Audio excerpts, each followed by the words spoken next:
A very warm welcome to the Christmas special of the Financial Fitness Fridays. People are just jumping on, so I'm just going to do a bit of an introduction of what's going to happen today for those of you that haven't been on one of these sessions already. So we run for about half an hour. I'm going to do a bit of an introductory, set the scene. I've got a couple of great guests today to join us to give us some of their financial wisdom. And what we're going to do, we're going to run for the formal end of the session is in half an hour. If you've got questions along the way, then please stick them in the Q&A box section, and what we'll do, we'll pick those up at the end. And when there's questions that we can answer that's going to benefit the whole group, then what I'll do is I'll go through those questions. I'll put some of those questions to John and to Darren, who I will be telling you a bit more about in a minute. So after the 30 minutes is over, if you'd like to stay on, for those of you that can, what we'll then do, we'll run through more questions, and we'll go around till about 40-45 minutes until all the questions are answered, basically. So hopefully this is your first kind of Christmas experience. We want to make it a bit fun and engaging today. We don't want to make it too serious or take ourselves too seriously. What today's really about is budgeting, savings and habits, and that sounds a bit boring, doesn't it? But we're going to try and make it more meaningful today, put it into the right kind of context. It's really important. Habits are important.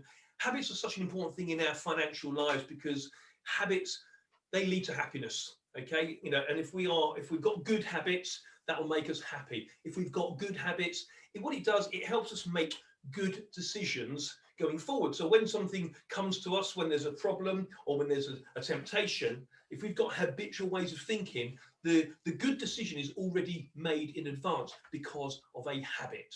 The other thing that habits do for us, they will lead us to good financial well-being and good financial outcomes. And so it's really important to get those habits together. And when we're coming into Christmas with all the temptation that goes on with Christmas, what we don't want people to do, and what today's really about, is to help us people get through Christmas out the other end without that horrible January. January is notoriously one of the most unhappy months because there's always too much month left at the end of the money.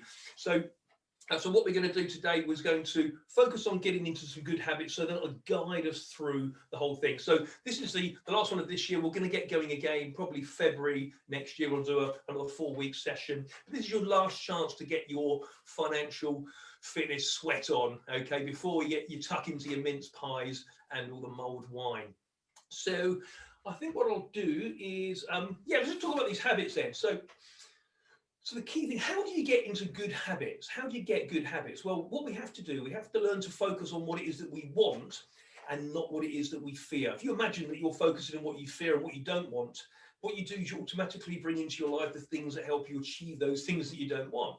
If we focus on what we do want, okay, then we gravitate towards those things. So, and one of the ways we do that is to set goals. Okay, and easier said than done. Of course it is. But this time of year, we're all thinking about New Year's resolutions. But lots of New Year's resolutions seem to fail by the end of January. So when it comes to the financial things, objectives, future focused financial objectives, and then having a plan to achieve them. If we have future focused financial objectives and a plan to achieve them, it makes us much more resilient. It helps us avoid temptation. If we have a problem in life, if we've got big goals and they're clear or specific and they're bigger than any problem that presents itself to us, we can overcome those problems. We can work our way around them, through them. We're stronger. Okay, so a good thing about goal setting is something called SMART goal setting: specific, measurable, achievable, realistic, and timely. So if you're going to have some financial goals, you're going to have something you want to aim for, what we need to do is make it much more specific. Okay, so when we set New Year's resolutions, often it's like a give up goal. I might give up drinking, dry January, I might give up smoking, I might eat less. These are lots of give up goals. Which often they do fail. I like go up goals. What do I want and why do I want it? That's the key thing. And so when we're setting goals for our finances, we need to say, right, I want some money in the short term, the medium term, the long term. And when do I want it? Put a specific date on it. Okay, get specific. This is really important. How much do I want? Why do I want it? Your why has got to be big. When your why is big, you can find a way to achieve anything when the desire is there. And back in the old days, people used to put money in a jar up the cupboard, but they used to put a label on that jar. That label was for the family holiday or for something like that. So when you label it, when you've got a strong enough why, when you've got your when, and when you've got the monetary amount, suddenly it becomes much more meaningful, and you then stick to that plan. So I'm going to share some screen with you, because when it comes to financial planning, okay, there we go. Hopefully you can see that.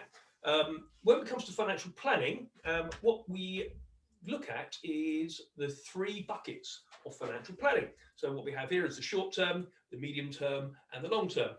In the workplace, when we go to work, we tend to be focused just on long-term pensions, and even they need a bit of work, because even though we might get a pension, is it going to do the job we want it to do? Is it, what have we stepped into the gap? And the gap is, what do I need and want when I retire, and what am I on target for? And if there's a gap, we need to know that. We need to know that gap early on, because we've got time to do something about it. Short term is your emergency fund. Most people have thought about that. Half of people in the UK do not have access to £1,000 in the event of an emergency. And what's the short-term emergency fund there for? Yeah, you can say it's for emergencies, but really what it's there is to avoid us going into debt when we have to find money for those emergency things that come along.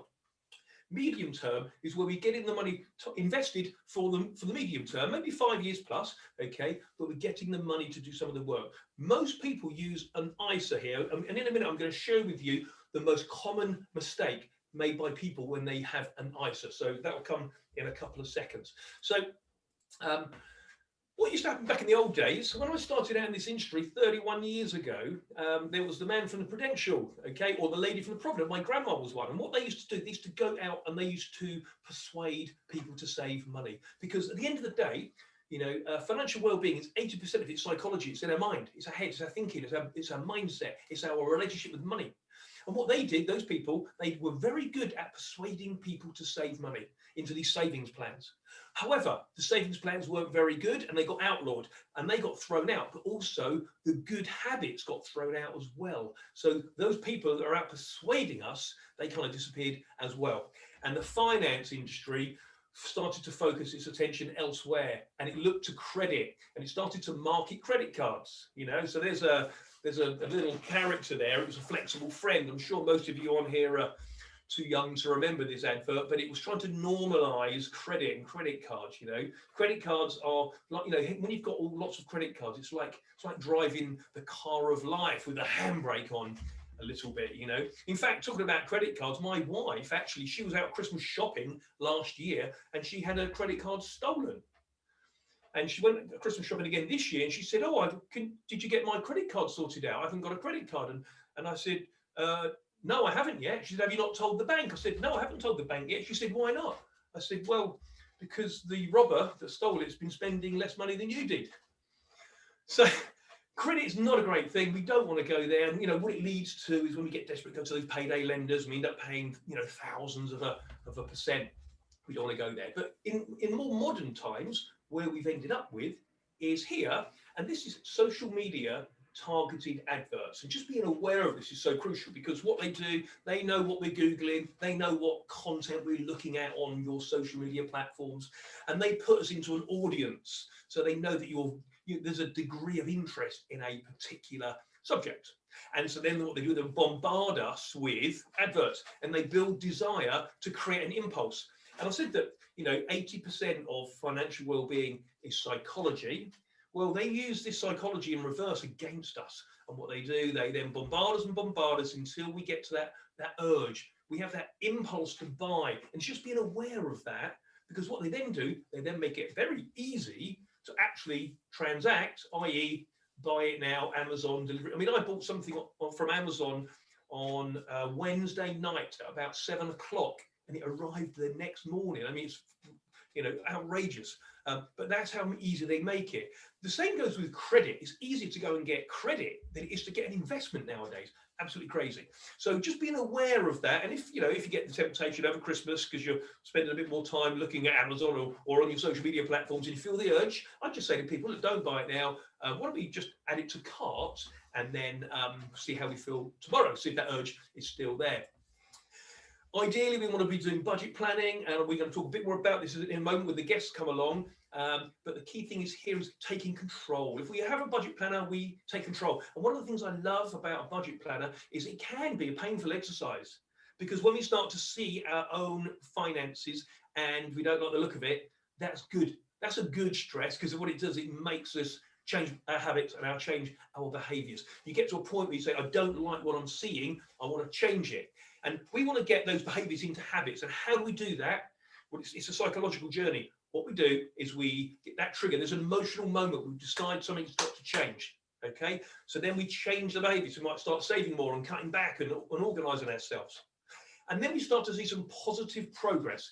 And what we do is, when we can see that our debt's gone down, or our assets have grown, or our financial well-being has improved, we then link that progress, that positive feeling, to the behavior, and that becomes a habit. And that can happen quite quickly. A lot of people talk about habits taking 21 days. Doesn't have to take that long, to be honest with you. So just on the other thing I just want to share with you is this, and this is to give you a bit of confidence going into the new year. If you have got some investments, and a lot of people have ISAs, which stand for individual savings accounts. Most people, the vast majority, make a big mistake. They invest them in cash ISAs. There's another type of ISA called a stocks and shares ISA, but that's scary because the word stocks and shares is a bit scary for people. So just want to dispel that myth. I just want to open your mind up to consider, actually, it might be worth investing in your stocks and shares element of your ISA. Okay, so what I've got here is the end of 5-year terms, okay, for inflation, cash, and your stocks and shares ISA. And if we change the word stocks and shares, let's just change it to investment ISA for a minute, because that's kind of, it's off-putting for people, okay? And think of it a bit like your pension fund, similar sort of thing to that. Now, if we look at inflation, okay, this is the end of 5-year periods. If you look at 2005, we've got about 12, 13%. If you look at 2013, it's about 18% inflation over that term. Most people's money is invested in an ISA in cash. Look at the cash returns, especially in the last decade. So what's actually happened here is the true monetary value, the buying power of that cash ISA has gone down in the last 10 years. However, let's look at the end of 5-year periods. I'm not looking at 1 year, it's got to be medium term. 5-year periods on an investment ISA. Think of it a bit like your pension fund. Okay, now look at that. It doesn't always win, but it doesn't lose by much when it does lose. It wins most of the time, and when it wins by a lot. So what I'm saying here is, probably this is the biggest mistake most people make in the UK. They're kind of obsessed with keeping things in cash. This might be an opportunity now to say, I need to go learn some more stuff. Actually, maybe I should be brave enough to, if I'm going to leave it for the medium term, to get the money into investments. So cash beat inflation 3 times on that chart, investments beat inflation 12 times, and investments beat cash 13 times. So I think that kind of says it all for us here. So what I'm going to do, I'm going to introduce my guests, actually. So I'm going to take my stop sharing here. So John and Darren, are you there? Can you reveal yourselves? Yes. Brilliant. Hi guys. Thanks very much. Hey Darren. Hello Darren. Hey, hello everyone. John, I spoke to John last week, actually. It turns out that John and I, we used to work in the same company back in the 80s. That's showing how old we are. Darren likes to think that he's an old hand. He's been doing this job for 15 years. So he must have started, what age were you starting? When I was 10, mate, yeah. I didn't go for the paper route, and I went straight into financial services. Thanks for joining us, guys. Really appreciate it. So I just want to make a distinction. So John is a financial coach, okay, specialising in helping people being successful with their money. Darren is a financial advisor and financial educator with 15 years experience in the industry, even though he doesn't look old enough. So the difference between the two really is, I look at, there's a lot of crossover here, but a coach is somebody that encourages and gives people confidence to get into good habits and start to have a financial plan. And a financial advisor often does that, but they come at it from a slightly different perspective, and they will help them actually put together the investment strategy as well. Okay, so we've got kind of 2 perspectives here, which is really good. So you're called a financial educator, Darren. I don't suppose you get invited to many dinner parties when you... Yeah, no, I'm not the best at making good subjects, unfortunately. But if you ever want to fall asleep, then listen to me for an hour. I used to go to Christmas parties when I was younger, and people say, what did you do for a living? And I said, I was a financial advisor. And then, don't try and sell me anything, you know. So now I just tell people I'm a bricklayer, just keeps it much simpler. Okay, so I've got a few questions for you guys, and then hopefully we might get some questions coming in from the audience, which we can look at as we go through. So I've asked you guys to have a think about this in advance, and the question I put to you guys was really think about 3 practical solutions that people could be take advantage of over the Christmas period. So let me ask that question of John first of all. Give me the first one that came to your mind, John, when we talked about practical steps people could take over Christmas. Yeah, thanks, Darren. I think the operative word you've used though is practical. So this is about actually doing stuff, and it is the doing actually that links up with what you were talking about earlier around behaviour. And you start doing stuff, it has an impact, and then next thing you know, you've got a very good habit.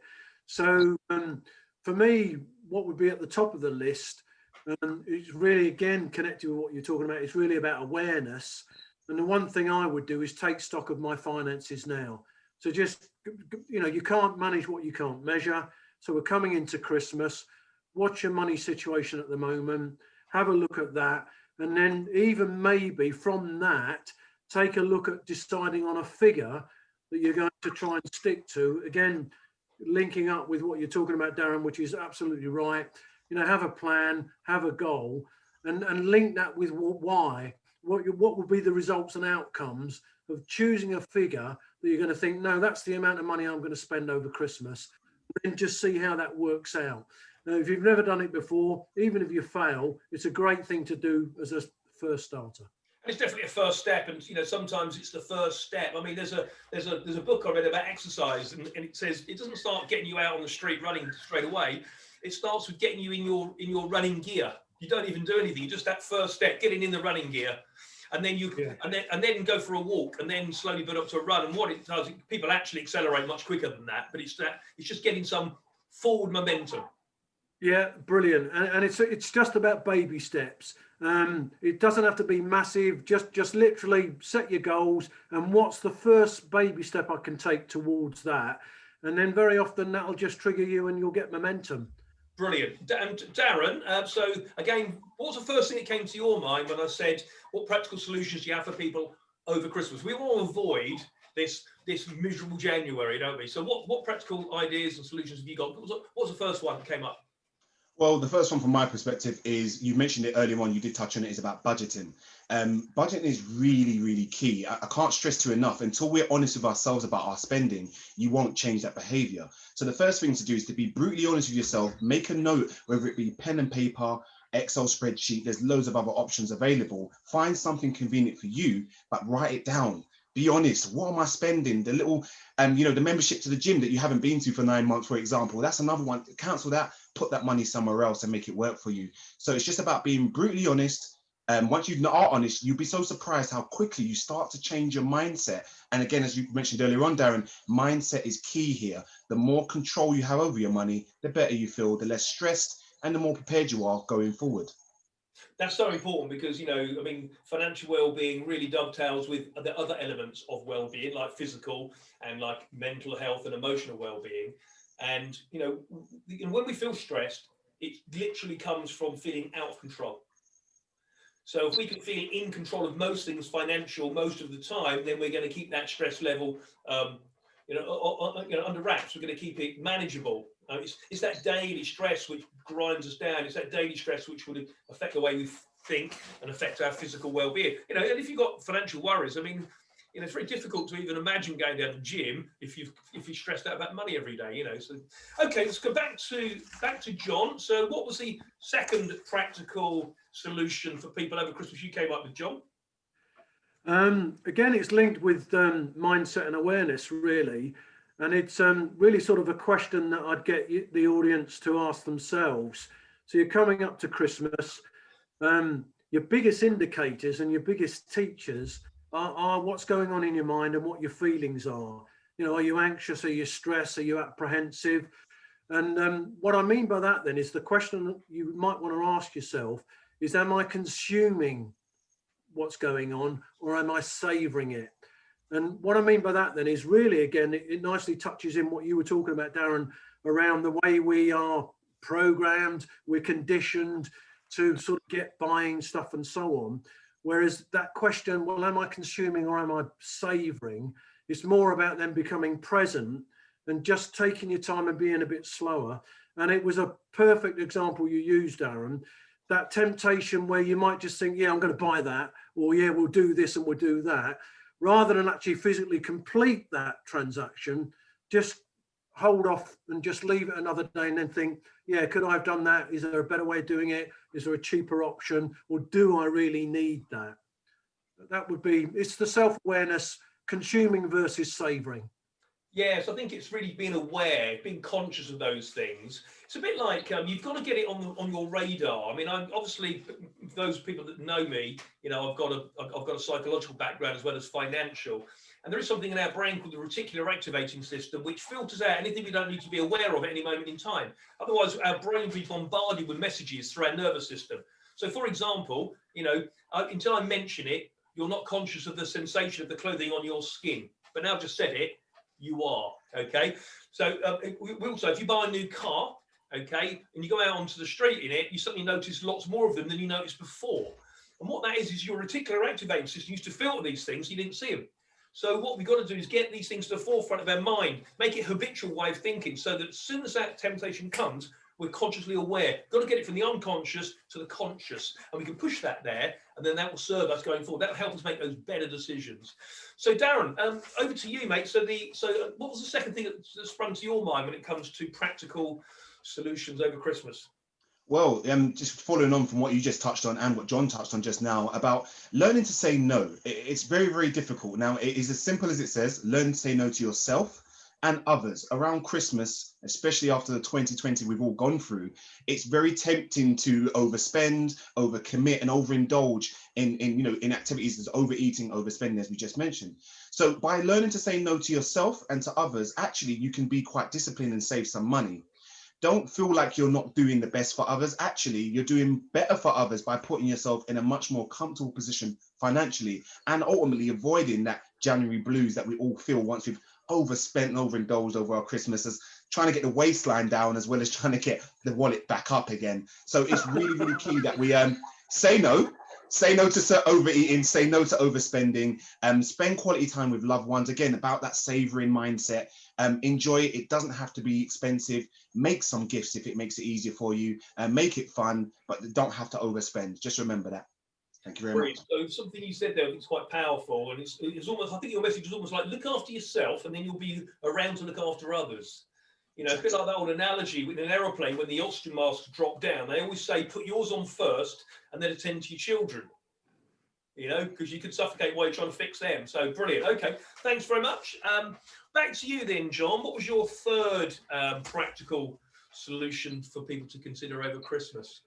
Yeah, the third one actually connects with all the previous ones, in fact, and it's again about awareness, using your own reality to be, to be your best teacher in a way, and something that you both touched on, and I'd like to just emphasize it. In my experience, almost without exception, the most stressful thing that clients do, and by the way, it's a positive, not a negative, is to literally just write down all their income and expenditure. And the reason is that when they do it, it's a mirror for you and it is uncomfortable. And people say to me, of everything we've done, John, that was the most stressful. And it's a great teacher, that mirror. And the relevance of it then to the third part really is this, and it is the key, in my opinion, to everything else. And that is really, it's about what I'm advising you not to do, and that's to not go it alone. So what do I mean by that then? Well, if you've got people in your community, your family, your other half, anyone that you know you can trust, go and have a conversation with them. You don't necessarily have to get confessional about, the nightmare or the, difficulties you've got around something. Just ask them, say, look, we're running into Christmas. I just want to, bounce off you where I'm at around money and so on, and get into conversation with them. The likelihood is that you will give them a lot of relief, because you'll be touching on the very same things they're struggling with. And especially when you tap into the statistics you've talked about, Darren, 60% of the UK's population don't actually make ends meet every month themselves. So heaven knows what sorts of thinking they go through pre and post Christmas, and then the January scenario. So what I'm getting at then is reach out. And if you can't reach out to people you know, then there are other alternatives, which we'll probably talk about later, Darren.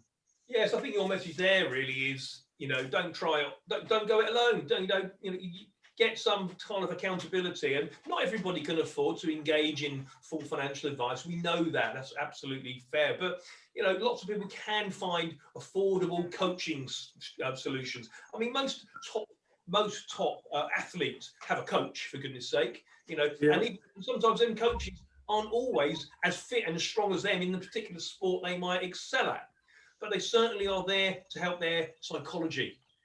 So top sprinters, they are the fastest in the world. But I bet Usain Bolt has got a coach for his thinking. And I know that Tiger Woods had Butch Harmon, didn't he, going around all the time just telling him what strokes to take. So he was the best golfer in the world at the time, but he still had a coach. So Darren, back to you, mate. How are we doing for time? Yeah, I've got a few minutes. Okay, so what was the third thing that came into your mind, Darren, when it comes to practical ideas over Christmas? Well, the key one is educate yourself. You really need to take the time out to educate yourself. We're spending a lot more time at home, working from home, not really commuting as much. Utilize that time to start to find out the little things about the basics. So understand how a bank account works, how savings work, investments, understand how to clear debt, and just genuinely understanding improving your financial awareness. Because what you can do is go into websites like Money Advice Service.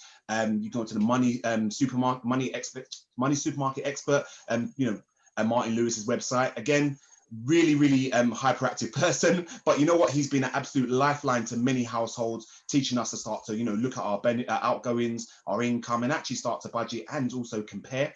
And then finally, looking at the Fair Banking Foundation website as well. And what that does, it teaches us about the basics, understanding all these financial products that are available, and allowing us to actually get some simple, clear understanding of them. It might seem small, but it actually allows us to get more understanding. Remember, you don't know what you don't know, and the best way to actually find out stuff is to reach out. Look on YouTube. There's podcasts. There's shows like this, for example. You can really tune in and really get the information and just apply it in your own way. Again, baby steps. Just understand what you know and seek more help if you get stuck. Yeah, I think again, I totally agree with you. The message there from my financial well-being, psychological standpoint, is it's about control. If we feel in control of most things, financial, then we'll feel happy generally. We won't get stressed. And that control comes from two things, really. One comes from good habits and behaviors, for sure.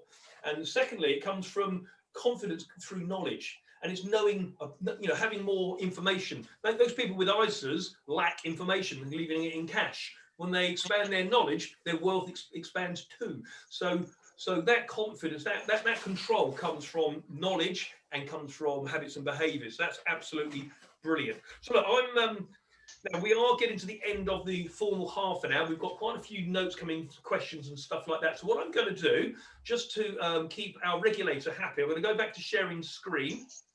Okay, so here, so I can just go to the final page and do the caveats. There we go. Let's put those up. Okay, so those of you that have only got the half an hour, then feel free to go. Hope you got something out of today. I wish you a very, very happy Christmas and a very, very prosperous New Year for sure. Okay, thanks very much for jumping on board, and look out for us promoting probably be February now for the next session. We're probably going to do 1 month every quarter. I can't find the time to get prepared every Friday for this one, unfortunately, but I'm really thoroughly enjoying it. But we're going to do 4 weeks in every 12. We're going to pick a month, probably February. Okay, so let's stop sharing. Let's go back to the guys here. We've got a few questions coming in. So let's have a little look. Now, this is one. Someone's actually made a suggestion. Let me just read it out to people. It says, this might be helpful to some people. I have several savings accounts. One for a car, which saves for car insurance and tax, so I can pay annually. One for home insurance. One for Christmas. One ISA.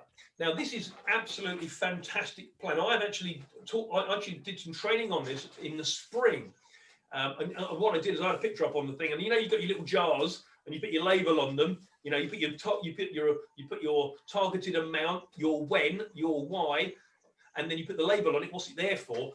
That all those things are absolutely crucial. So what happens, it keeps you going. You don't want to let yourself down. You don't want to dip into that savings bucket or that jar, because it's there for a specific reason. So yes, and what you can have sub accounts at your bank, and have lots of different accounts. I've got a couple, and one of them's just called a home account. So that's just certain monies for home only. Absolutely right. So really good idea, and it just stops that temptation, because every time you go to think about, you get tempted to spend some money.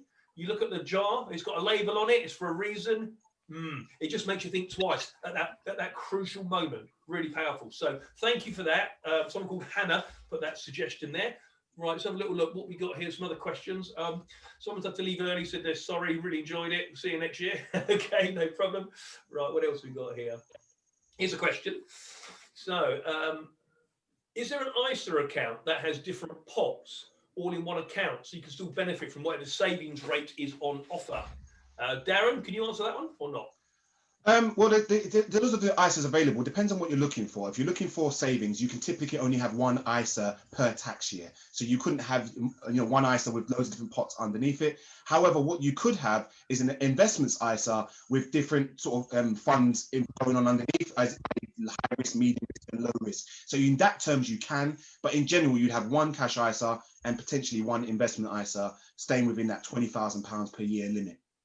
Brilliant. It's good to see that people actually want to do. What today's really about is less about the investment strategy, more about the habits and behaviours of financial planning to get us through, those difficult times. So, have we got any other questions? That one's come up twice. Okay. Just one other thing, Darren. Could you just explain to people a little bit about for the younger people in the audience who might not get on the property ladder yet? There's another type of ISA out there called a lifetime ISA. Can you just give us a high-level overview of the benefits of the lifetime ISA? Okay. So the lifetime ISA is designed for first-time buyers who would like to save up to get a deposit for their first property. There are some limitations. So you can only buy a property up to £450,000, and the money you put in there, if you are using it for the purpose of buying a property, you will get a 25% uplift from the government. So it's a nice to have. Even if you've got your other savings, please consider looking at the lifetime ISA. If you don't use it for buying the property, it can still be used for later on in retirement. However, it's primarily for buying a property. So if you are a first-time buyer and you are looking for a way to boost that savings pot, then please go to your local bank or building society and get some more information around that, because it's a fantastic opportunity that's available for us. That's brilliant. Thanks a lot, Darren. And over to you, John. I've got a question here for you. People are asking for where can they get some kind of budget planning solution. We've mentioned the money advice service. Is there anything else that people could use, apps and websites that you could recommend? Yeah, absolutely. It's in some ways it's a bit how long's a bit of string. There's so many apps on the telephone and so on, but the one that I would say is worth having a look at to get a feel for it is one that's called You Need a Budget. And it's YNAB is the acronym of it. And the reason I like it, so I'm not recommending it, but I'm telling you why I like it. They've got a long history. The people behind it are genuinely interested in helping people in their relationship with money, getting control of their money and becoming organised. They've got an app for it on the phone. They've got a website, and they've also got a Facebook page. And the relevance of that, again, is that you get to be in a community and you can then get to build relationships and connect with different people. You see people's activity around what they're doing regarding budgeting, and it's all very rich because then it helps us come out of our own bubbles. We see that other people have got similar challenges and so on. And it's great, rich for ideas about different ways for us to actually get better with money. So You Need a Budget is the one I would say is the most famous, I would say. So you need. What about things like Wise Monkey, Hatch, those sort of ones? You'd like those? Yeah, no, very good. That's more about going for external intervention. So coming back to my point, if you're, you haven't got anybody to talk to, or you just would like to actually talk with a professional, someone like Wise Monkey Financial Coaching, they're highly qualified, they're accredited, specifically around people's relationship with money and the sort of stuff like budgeting. And so when you get to there, if you go to their website, a lot of their coaches will give you a session for free, and that'll give you an opportunity to experience exactly whether or not it's right for you. Yeah, so Wise Monkey and then Hatch are really sort of a step onwards, and that's really around where they're specifically looking at getting you financially organized, but also having a plan. And I'm going to touch on something that Darren Cole said, because I thought it was a brilliant point to make. That when you then go through your shopping list of where you spend all your money, you might want to ask yourself, well, actually, what is the return I'm getting on my Netflix? Or am I actually going to the gym? I know that's pretty old hat, but it's still very valid points to make. And why I'm saying that to you then is that you might decide, actually, no, the best way for me to actually become the fastest successful version of me around my relationship with money is to hire somebody who can hold me accountable, educate me quicker, give me some tools and get me in a place much faster, but also someone I can bounce off, somebody that's a safe person to maybe what I call puking up, what I'm not good at or stresses and strains I'm having. So financial coaching, Wise Monkey and Hatch can be a really great way of looking at that. And someone like Hatch, maximum £30 a month, but in my opinion, money very well spent, because within 12 months, they can revolutionize your relationship with money. Brilliant, thanks so much. We've got a question here from another financial coach, actually, a lovely lady called Kathy Boddy. She came approached me about this session today, and unfortunately she's a bit late because I'd already picked you guys. So, but she's just pointing out something which I think is really important. She said you get better rates outside cash ISAs anyway with the personal savings allowance. So worth thinking about that. And just use those savings accounts. Now the key thing is here is that people take out ISAs because again, lack of information. And what they do, they take out the ISA. What's the main reason they take out an ISA? What's the biggest answer, right? When I ask people that, what's the most common answer? The most common answer is it grows tax-free. But when it's not growing, whether it's tax-free or not, it's pretty much irrelevant, So, so again, more information, the more knowledge, the better. And also, Kathy just mentioned that Wise Monkey and Hatch can help you with a financial plan. That's fine. Okay, I've got some other questions here. Let's see. I want to make sure that the questions are relevant to the whole audience. This one for Darren. Then, can you have a Help to Buy and a lifetime ISA? Well, no. Basically, if you Help to Buy no longer available, if you've got one of those, then great, you've got that. But you can't have the two together. You only get the 25 bonus on one. So if you can't get that Help to Buy, then lifetime ISA is the only real choice you have when it comes to getting that uplift from the government.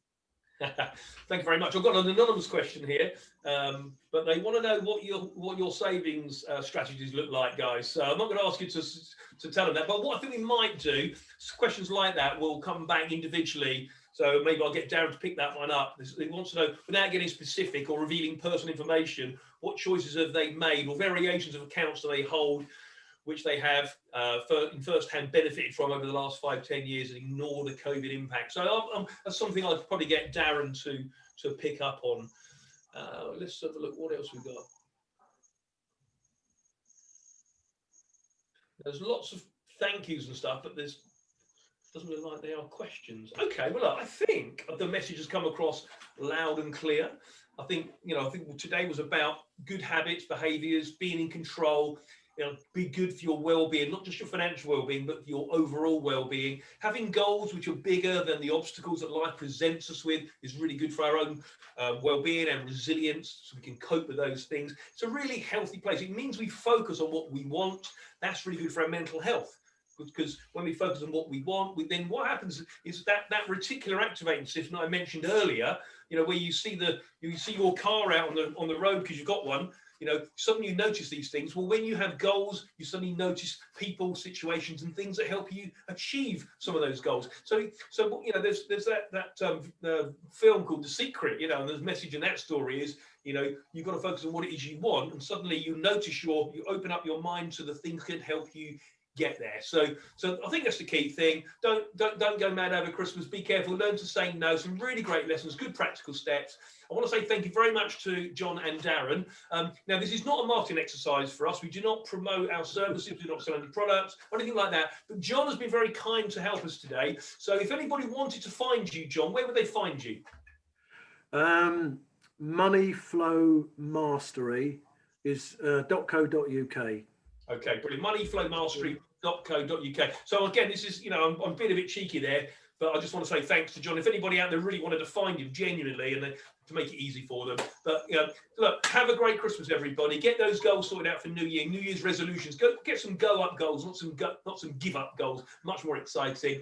Have a fantastic Christmas, and I really, really do look forward to seeing a load of you again, hopefully in the new year, February time. We'll get these going again, and there's a few more questions come in, but we've run out of time, so we will endeavour to pick those up as we go. So thanks very much, everybody. Thanks, Darren. Thanks, John. Thanks, Darren. Thanks, Darren. I'll see you all John.